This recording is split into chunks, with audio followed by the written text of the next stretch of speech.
예, 경제와 투자를 깊이 있게 생각하는 시간, 딥사이트 시간입니다. 새해 두 번째 거래일이고요. 첫 번째 금요일인데요. 오늘 주가가 생각보다 강하게 올라서 기분이 좋기도 하고 좀 당혹스럽기도 하고 이런 건데요. 아주 기분 좋은 당혹스러움입니다. 그러나 1월을 우리 시장을 둘러싼 변수들은 부담스러운 게 여전히 많죠. 예, 매크로 전략 세우고요. 1월의 전략들, IM증권 박상현 전문위원 오셨습니다. 어서 오십시오. 예, 안녕하세요. 저희가 뭐 주제를 어쨌든 1월에 좀 방어적인 전략을 어떻게 세울까 이렇게 뽑았습니다. 그 얘기 자체는 주변 환경이 여전히 좋지 않다는 것을 얘기하는 상황이고요. 키워드를 몇 개 뽑아봤는데 먼저 좀 보고 이런 얘기들로 질문을 좀 드리려고 하는데요. 잠깐 화면 보겠습니다. 네. 뭐 여러 변수들이 있죠. 일단 미국의 금리가 지금 다시 오르고 있고요. 뭐 천연가스 오른다 그러고 트럼프 이익이 지금 또 눈앞에 와 있고 중국은 뭐 뒤숭숭합니다. 물론 뭐 다시 바이러스 얘기도 있었고요. 또 일본의 또 금리 인상 가능성, 뭐 악재들이 가득한 상황인데요. 먼저 미국 국채 금리가 꽤 지금 올라가고 있습니다. 금리를 어쨌든 내리는 단계인데 왜 실세 금리는 오르는 걸까요? 예, 좀 이례적으로 좀 특이한 현상인 것 같습니다. 네. 그러니까 9월 달에 미 연준이 빅컷을 하고 이제 기준금리를 한 100bp 내렸음에도 네. 불구하고 오히려 이제 10년물 국채 금리는 공교롭게 미국이 기준금리를 내린 이후에 거의 100bp 가까운 예. 상승을 보였으니까 사실은 금리 인하 효과 자체가 오히려 국채 금리는 전혀 반영이 되지 않았다라고 평가를 할 수 있는 부분들인 것 같고요. 왜 그러면 이제 국채 금리가 오르느냐라는 부분은 그게 아무래도 이제 그 금리라는 것이 이제 시중금리라는 것이 결국 이제 물가하고 이제 성장률에 의해서 결국 좌우되는 부분들인데. 네. 최근 미국 경기의 흐름을 보게 되면 생각보다 상당히 좀 강하다. 그러니까 과거 금리 인하 사이클의 특징은 대부분 다 경기 침체 때문에 금리를 내렸던 경우고, 이번 같은 경우는 경기 침체가 아님에도 불구하고 물가가 사실은 상당히 고물가에서 상당히 안정세를 보이면서 이제 금리를 내렸다는 좀 차이점이 있는데, 그러한 어떤 경기라는 부분 자체가 여전히 생각보다 견조하기 때문에 금리를 좀 끌어올린 부분들이 하나 있는 것 같고요. 두 번째는 이제 그 지난해 이제 12월 달 FOMC 회의에서도 다시 이제 물가가 소관이 됐지만 물가 리스크 자체가 다시 부각이 되고 있다라는 부분도 시장이 이제 미국의 금리 인하 사이클이 뭐 점도표에도 올해 상당히 이제 줄어들 거다라고 이제 조정을 했듯이 자칫 이게 금리 인하 사이클 자체가 이제 중단이 되는 것이 아닌가라는 우려감이 이제 동시에 반영이 되면서 최근 12월 달에 금리가 상당히 이제 큰 폭으로 좀 올랐다라고 좀 평가를 할 수 있는 것 같습니다. 그래서 어찌 보면 긍정적인 측면이 있고요. 그러니까 경기라는 부분 자체가 상당히 좀 견조하다라는 부분에서 네. 긍정적인 측면이 있고, 이제 물가라는 부분이 이제 올라오면서 조금은 이제 연준의 어떤 금리 인하 기대감 자체가 약화됐다라는 부분은 조금 부정적인. 그래서 전체적으로 이제 금리 인하를 최근에 국제금리 상승을 보는 관점에 있어서는 성장을 해도 견조하지만 조금 이제 시장이 기대했던 어떤 금리 인하 사이클이 조금 어긋났다라는 부분에서 그 실망감이 사실은 국제금리의 어떤 상승, 거기에 이제 1월달 트럼프 대통령의 취임마저도 조금 이제 물가 불안이 있을 수 있다라는 어떤 그런 우려, 이런 것들이 좀 복합적으로 작용하면서 금리가 상승을 했다라고 봐야 될 것 같습니다. 말씀하신 것처럼 미국 경기가 견조하기 때문에 금리를 더 이상 내릴 필요 없거나 올라가는 건 좋은 의미입니다만 국채 금리가 오르는 것을 시장에서는 어쨌든 간에 부정적으로 받아들입니다. 주가에는 반대 방향으로 작용을 하기 때문에요.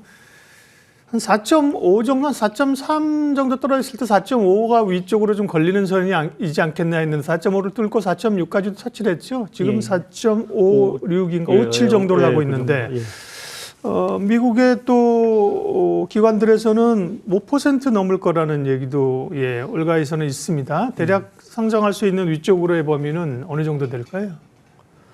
그래서 뭐 지금 관건은 아무래도 트럼프 대통령의 그 정책의 내용일 것 같고요.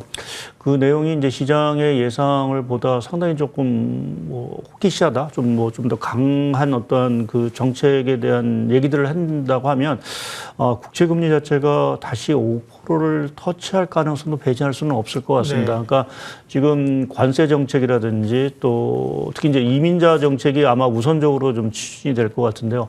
그러한 이민자 정책이 추진됐을 때 나올 수 있는 여러 가지 부작용들, 그러니까 뭐 노동시장의 어떤 불균형 문제라든지 또 뭐 자칫 이제 불법 임장들이 많이 취업해 있는 뭐 농장이라든지 또는 이런 건설 뭐 이러한 쪽에서 결국 이제 사람이 빠져나왔을 때 나올 수 있는 뭐 착한 부진 뭐 이러한 것들이 물가를 좀 끌어올릴 수 있다라는 부분 자체는 조금 이제 미국 국채 금리의 어떤 수가 상승 압력으로 좀 봐야 될 부분들이 있고요.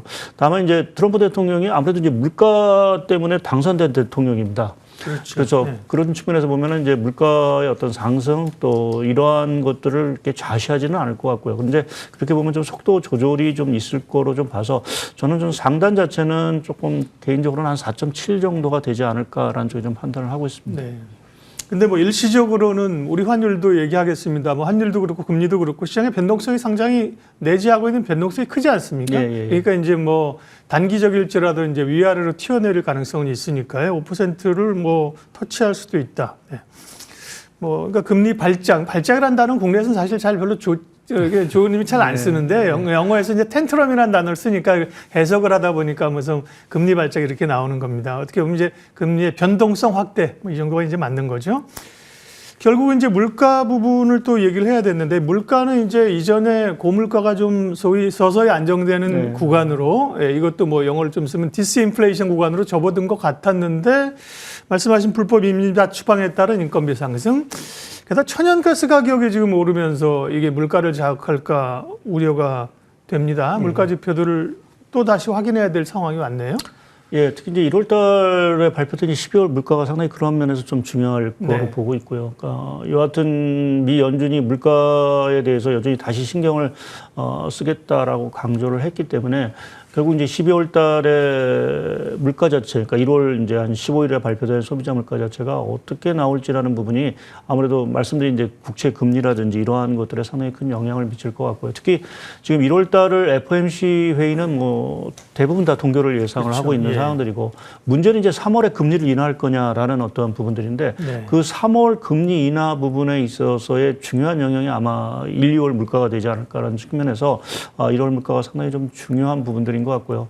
근데 뭐 지금 상황은 그렇게 꼭 긍정적인 것 같지는 않습니다. 그러니까 말씀하신 대로 이제 천연가스 가격이 지난 이제 12월 달에 상당히 좀 큰 폭으로 좀 올랐고 그 오른 요인은 뭐 겨울이라는 계절적인 특성도 있고 또 이미 예고된 부분들이지만 우크라이나를 통과하는 러시아 천연가스를 통한 어떤 그 서유럽의 그 파이프라인 자체를 이제 우크라이나가 중단을 했기 때문에 서유럽 쪽에서 이제 천연가스도 어떤 공급 부족 뭐 이러한 것들이 이제 천연가스 가격을 좀 끌어올리고 있어서 그렇게 보면은 좀 1월달 물가가 조금 생각보다 좀 높을 수도 있지 않을까.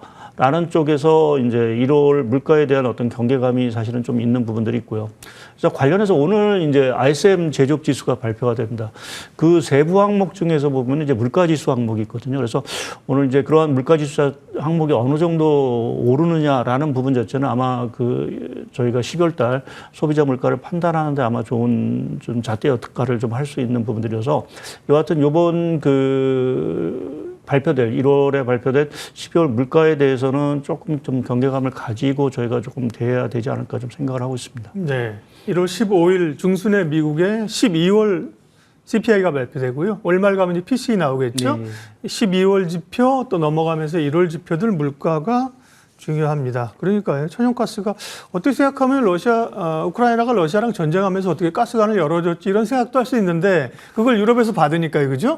그거까지 막으면 또 뭐 복잡해지잖아요. 세상사상 복잡해요. 그죠? 근데 이제 뭐 일정 기간의 어떤 공급 기간이 좀 끝났다는 것 같더라고요. 그러니까 이제 그걸 막았고 천연가스 가격이 오르고 물가를 자극하는 상황입니다. 금리 물가 얘기했고요. 아까 이제 키워드에서 보게 되면 또 이제 트럼프 2기 출범 관련된 우려들을 제시를 했었습니다. 1월 20일 날 취임인데요. 일단 가장 주식시장 측면에서는 뭐 자기가 공언한 게 있잖아요. 뭐 대통령 되면 뭐 몇 시간에 뭐 하겠다 그죠? 어떤 게 가장 좀 현안일까요? 뭐 시장에서 관심이 가장 큰 건 아무래도 관세 정책일 것 같고요. 지금 보편적 관세, 뭐 그게 당장 시행되는 부분들은 아니지만 여하튼 구체적인 계획들이 분명히 뭐 시기적인 일정이라든지 이러한 것들이 발표될 수도 있는 부분들이고 또 이제 주변국, 그러니까 멕시코라든지 캐나다에 정말 고일 관세를 좀 부과를 할 건지 아니면 또 중국에 대해서 60%에 대한 관세를 매길 건지 뭐 이러한 것들이 아무래도 취임 직후에 본격적으로 좀 드러날 거로 보고 있고요.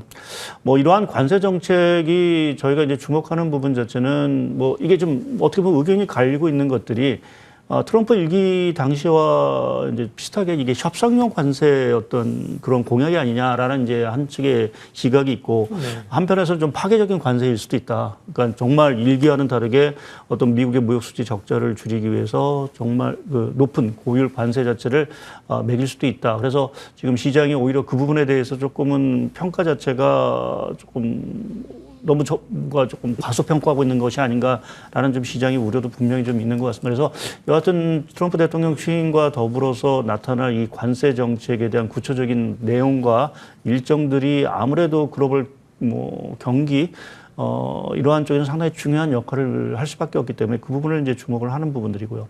또 하나는 이제 단기적으로 봤을 때 가장 먼저 이제 추진한다는 게 이제 불법 이민자 추방입니다. 예. 과연 어느 정도의 규모로 또 어느 정도의 그 시기를 가지고 이제 불법 이민자를 정말 내쫓을 건지 초반에 좀 세게 나오겠죠, 그죠? 예, 그러니까 그렇게 됐을 때 말씀드린 대로 지금 불법 이민자가 상당 부분 이제 바이든 행정부 시절에 많이 들어온 사항들이고요. 뭐 대표적으로 미국 그 농작물 그러한 농장에서의 불법 이민자 수가 한 40% 정도 차지한다고 합니다. 예. 그래서 그러한 인원들이 갑자기 없어진다라고 하면 당연히 농사 짓는 사람이 없을 거고요. 최근에도 미국이 이제 계란 가격이 뭐 조류 인플루엔자 때문에 12월 달에 급등을 했는데 그러한 농산물 가격 자체가 그러니까 식품 물가 자체가 갑자기 오른다라고 하면 이제 물가에 대한 공포 자체가 다시 커질 수 있는 부분들이 있어서 이민자 정책에 대한 부분도 사실은 저희가 주목을 해야 되는 부분들이고 그래서 과연 이런 트럼프 대통령이 말씀드린 대로 물가는 저물가, 저금리를 원하는 대통령이 과연 이 관세와 이 그 노동시장에 충격을 줄 수 있는 이 불법 이민자 문제를 어떻게 조화롭게 풀어나갈 수 있는지 이 부분이 사실은 시장이 좀 주목을 해야 되는 가장 큰 핵심 변수가 아닌가 좀 보고 있습니다. 우리가 생각하기에 그런 합리적 결정을 잘 안 하니까 또 그러면 주변의 참모들이 그걸 정정해 줘야 되는데 비슷한 사람들로 포진되어 있기 때문에 강대강으로 갈 가능성이 높은 거죠. 다음 환율 얘기하겠고요. 환율 한번 우리 지표 있으면 보여주십시오. 당면한 우리 시장의 가장 그 조금 더 밀접한 그 부담은 사실은 환율인데요. 1,470원을 넘어섰었고요. 어제 좀 내렸고 오늘 내리면서 1,460원으로 왔으나 이전에 비하면 뭐 상당한 레벨인데 일단 달러화 양방을 먼저 얘기를 해야 됩니다. 우리 내부적인 요인도 있지만 달러 영향이 큰데요. 달러 인덱스가 간밤에 보니까 109를 넘었더라고요. 네. 이게 강세 기조로 좀 더 간다고 봐야 되나요? 예, 지금 뭐 말씀드린 1월 달에 여러 가지 우려들이 결국은 달러 강세 요인으로 좀 작용을 하고 있는 부분들인 것 같고요. 그러니까 좀 뭐 미국 경기는 좋고 금리는 조금 오르고 물가 리스크가 있기 때문에 미국은 뭐 시중 금리라든지 뭐 금리 동결이 결국 달러 강세 흐름을 좀 유지를 하는 부분이요. 반면에 유로 같은 경우는 지금 경기 자체가 뭐 독일 같은 경우 2년 연속 침체이니까요. 올 상반기에도 금리 인하 사이클이 계속된다라고 하면 미국과 유럽 간의 어떤 금리 스프레드 자체는 더 벌어질 수밖에 없다라는 부분 자체가 당연히 달러를 강세 쪽으로 유도를 할 수 있는 부분들이고 또 유로 입장에서 보면 이제 뭐 어떻게 될지 모르겠지만 관세 정책이 나왔을 때 그 관세 충격을 피할 수 있는 아주 좋은 방법은 자국 통화 가치를 절하시키는 겁니다. 뭐 그것이 그렇죠. 뭐 유럽뿐만 아니라 뭐 중국도 사실은 그러한 측면에서 보면 만약 60% 관세가 부각됐을 때는 자국 위안화 가치를 대폭적으로 절하시킬 수 있는 부분들이 있고요. 뭐 그러한 측면에서 보면 달러가 사실은 좀 강세 흐름을 당분간 유지할 수밖에 없지 않을까 좀 생각을 좀 하고 있고요. 이제 거기서 이제 원화 환율이 과연 이제 달러를 잠시만 달러 얘기할 때 근데 그 말씀하신 것처럼 미국 말고는 경기가 안 좋으니까 그죠. 돈값이라고 하는 게 통화 가치라는 게 결국 체력을 발행하는 거잖아요. 그 달러 인덱스 구성되는 항목을 아시겠지만 뭐 유럽 주요 국가들, 일본 이렇게 들어 있으니까 미국만 좋으니까 달러 강세인데 다만 트럼프가 또 이렇게 강달러를 또 뭐 용인하거나 좋아하지 않을 수 있단 말이에요, 그죠? 그런 것들은 좀 달러 인덱스 상방을 제한하는 요인이긴 하지 않을까요? 예, 뭐 저도 그런 말씀을 좀 드리고 있긴 한데요. 이제 근데 수단 자체가 그렇게 마땅한 수단이, 그러니까 달러를 약세로 유도할 수 있는 수단 자체가 그렇게 마땅하지는 않다라는 부분이 이제 좀 어려운 부분들인 것 같습니다. 그러니까 과거 우리가 통상적으로 얘기를 드리는 뭐 프라자 합의라든지 85년에 또 95년 역프라자 합의 같은 경우는 각국 정부들이 이제 어떻게 보면은 이제 타협을 통해서 이제 대폭적인 절상을 말이 타협이지 사실은 뭐 강제로 시킨 거죠. 예, 근데 그거는 이제 시장 자체가 개방이 제처럼 안 돼 있기 때문에 어느 정도 가능한 부분이지만 지금은 시장이 다 개방이 된 상황에서 일방적으로 너희 통화 절상을 하라고 요구한다고 해서 시장이 따라갈 수는 사실은 없는 부분들. 말씀하신 대로 경제 펀더멘탈이라는 부분이 분명히 있는 부분들이 있어서 어느 정도는 뭐 그것이 조금은 이제 뭐 조금 이제 요구를 받아들일 수 있다 하더라도 그것이 뭐 원하는 레벨만큼, 말해서 10% 절상하라 하면은 절상하기가 사실은 방법이 마땅치 않다라는 부분에서 저도 사실은 트럼프 대통령이 뭐 약달러 뭐 이런 것들을 원한다고 하지만 그러한 것들을 추진할 수 있는 구체적인 방안이라는 부분 자체는 현실적으로 봤을 때는 그렇게 딱히 없다라는 것이 제 생각입니다. 지금 어쨌든 강달러 기조를 좀 열어놔야 된다는 말씀이시고요. 우리 원화 환율 하시더라던 말씀, 환율이 뭐 이전에 1,300 한 6, 70원도 상당히 높은 소위 그 새로운 기준 뉴 너멀이라고 했는데요. 이제 뭐 1,360원 레벨도 싸 보여요. 1,460원으로 왔으니까요. 그죠? 이 변동성이 어느 정도나 될까요? 뭐 변동성 자체는 당분간 뭐 유지가 될 수 있는 부분들이고 이제 문제는 이제 고점이 과연 얼마일까자는 뭐 저도 뭐 1,500원을 뭐 말씀을 드리고 있긴 하지만 사실은 지금의 원화 환율 자체가 과연 이제 과소평가된 거냐라는 부분에서 보면은 뭐 물론 이제 정치적인 불확실성 뭐 이러한 것들 때문에 지난 12월에 좀 급등한 부분은 어느 정도 이제 국내 리스크를 반영해서 올라간 부분들이지만 또 한편에서 보게 되면 사실은 지금 유로 환율이 1.02 거의 이제 패러티에 가까운 가는 수준이고 유로 좀 엔화 환율 같은 경우로 157엔, 8엔 정도 하면서 지금 원엔 환율 같은 경우는 930원 정도인 상황입니다.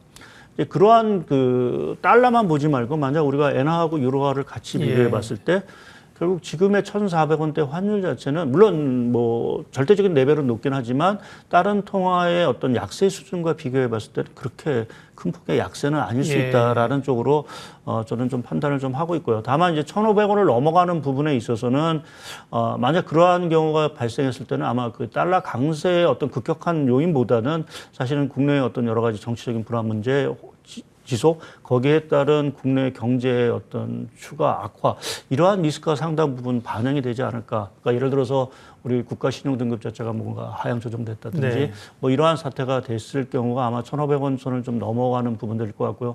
일단은 단기적으로 봤을 때는 1,500원이 좀 중요한 좀 저항선 역할을 좀 하지 않을까 좀 기대를 하고 있습니다. 네. 환율과 금리 얘기 나온 길에 뭐 일본하고 중국 얘기도 뭐 사전 질문은 못 드렸지만 잠깐 좀 여쭙고 가겠습니다. 왜냐하면 일본이 지난번에 이제 계속 BOJ 하면서 금리를 올릴 수 있다는 우려가 12월에도 있었는데 12월에 이제 금리 안 올렸지 않습니까? 뉘앙스 자체는 이제 새해가 시작됐죠. 그렇죠? 새해 1월이나 금리를 일본은 올릴 가능성이 있다. 이런 것들이 사실 엔키리를 자극하고 시장에 좀 잠재 요소로 남아 있는 거잖아요. 그 부분은 우려를 어느 정도까지 해야 될까요? 저는 뭐 일본 은행의 금리 인상은 그래서 1월 달도 쉽지 않지 않냐 좀 생각을 하고 있습니다. 그러니까 12월 달에 금리를 인상하지 않은 부분의 여러 가지 이유 중에 보면은 이제 BOJ가 얘기했던 일본 내 실질 임금 자체가 올라가지를 않고 있습니다. 그러니까 마이너스 증가율을 계속 보이고 있어서 그 측면에서 보게 되면 금리 상승으로 인한 가계 부담을 지우기가 사실은 조금 어렵다라는 측면에서 금리 동결 가능성을 좀 보고 있고 또 한 가지는 아무래도 이제 트럼프 대통령의 취임 이후에 일본도 여러 가지 그 변화 모습을 본 이후에 정책 대응에 나설 가능성이 상당히 크다라는 부분에서 보면 1월은 사실은 동결이 되지 않을까라는 좀 생각을 하고 있고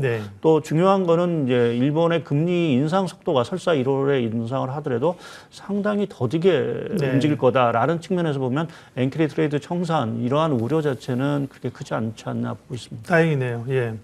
중국 얘기는 다룰 시간이 없네요. 전략으로 좀 넘어가도록 하겠습니다. 어쨌든 방어적인 전략을 좀 취해야 할 상황이라고 1월이 보이는데요. 그럼 1월 전략을 대체적인 포트폴리오 전략을 어떻게 세우면 좋은지, 그다음에 이런 주식 회차에 좀 눌려 있다면 뭐 원자재나 상품이나 금은이나 대체 투자의 기회는 좀 없을지 이런 거 함께 좀 말씀해 주시죠.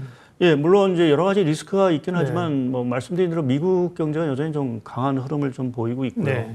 뭐 그러한 측면에서 보면 뭐 미국 주식 시장 여전히 조금은 뭐 조정은 있다 하더라도 좀 상승 흐름을 유지할 수 있다라는 부분에서 네. 뭐 최근에 어떤 주가 조정에 대해서 너무 과도한 우려를 할 필요는 없다라고 좀 보고 있고요. 관련해서 제가 하나 좀 주목하는 게 사실은 이제 비트코인 가격입니다. 네.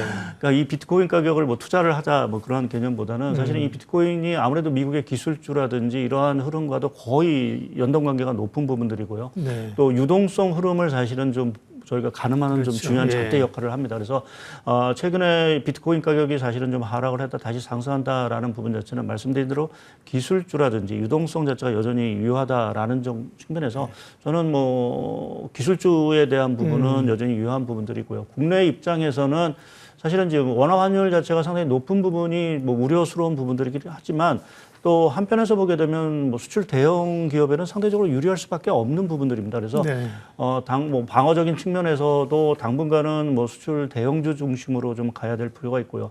이제 향후에 우리나라 정부가 이제 뭐 경기부양책이라든지 이런 추경 뭐 이러한 것들이 나오면 그때 가서 좀 이제 내수라든지 이러한 쪽으로 좀 눈을 돌리는 이러한 흐름이 좀 필요한 부분들인 것 같고 나머지 올해 이제 금이나 은 이러한 귀금속에 대한 부분 자체는 뭐 아무래도 이제 트럼프 대통령의 어떤 불확실성 이러한 것들은 연중 내내 될 수 있다라는 측면에서 보면 금이라든지 은이라든지 이러한 좀 귀금속 가격들의 상승세가 조금 더 이어지지 않을까 좀 생각을 하고 있습니다. 네. 국가는 뭐 단연 어쨌든 간에 미국의 강세를 얘기하셨고요. 네. 비트코인은 예를 들면 유동성의 흐름이라고 하면 비트코인으로 가면 주식이 좀 빠지고 이래야 되는데 뭐 기술주랑 같이 가요. 그죠? 네. 그러니까 어쨌든 기술주나 미국 증시의 어떤 흐름을 평가하는 어떤 척도 기준으로 지금 네, 말씀하신 예, 거죠. 그렇죠. 그죠? 예, 예. 투자 자산보다는요. 예. 국내에는 수출주를 우선적으로 이제 말씀을 이제 하셨고요. 성장주는 오늘 2차 전지나 메리적인 반도체나 소부장 강하게 오르는데 어떤 정책의 변화가 있거나 수급의 변화가 있는 흐름들은 아직은 아니라고 봐야겠죠. 오늘 강세는요. 예, 뭐 저희 회사 애널리스트 네. 판단은 뭐 저평가가 뭐 영역에 사실 다다르고 있긴 하지만 네. 사실은 아직 이익 모멘텀이라든지 이러한 것들이 뚜렷하지는 않은 상황들이기 때문에 그러한 측면에서 아직 뭐 오늘 2차 전지가 상당히 이제 네. 뭐 랠리를 하고 있지만 이게 추세적으로 상승으로 가기에는 조금 어렵지 않을까라는 게 저희 판단입니다. 네. 섹터를 보시는 건 아니지만 반도체는 시장이 워낙 중요해서요. 반도체 흐름들은 좀 이제 경기나 수출 이런 측면에서 보게 되면 작년에 사실 결과적으로는 수출은 좋았습니다. 반도체. 그런 것들이 좀 유효할까요? 아니면 좀 부담스러울까요? 뭐 이게 수출 지표만 보게 되면 사실은 조금 이제 부담스러운 부분들이 조금 있습니다. 네. 그러니까 특히 이제 뭐 지난해까지는 아시겠지만 반도체 수출이 워낙 좋았고 우리나라 네. 수출 경기를 원했지만 지금 1분기 수출 전망, 특히 이제 반도체 수출 전망을 보게 되면 최근 그 무역협회에서 발표된 자료를 보게 되면 반도체 업종의 수출 전망 지수가 그러니까 지난해 4분기 한 130대에서 1분기에는 60대로 거의 절반 이하로 사실은 이제 줄어든 상황들이어서 약간은 조금 이제 수출 전망 또 이제 가격적인 뭐 디램 가격이라든지 이러한 가격이 조금 하락세로 좀 보이고 있어서 강한 어떤 그 주대조의 역할을 하기는 좀 쉽지 않지 않냐 보고 있습니다. 네, 딥사이트 1월의 거시 변수들 그리고 1월 전략 세웠습니다. AM증권 박상현 전문위원 함께해 주셨습니다. 고맙습니다.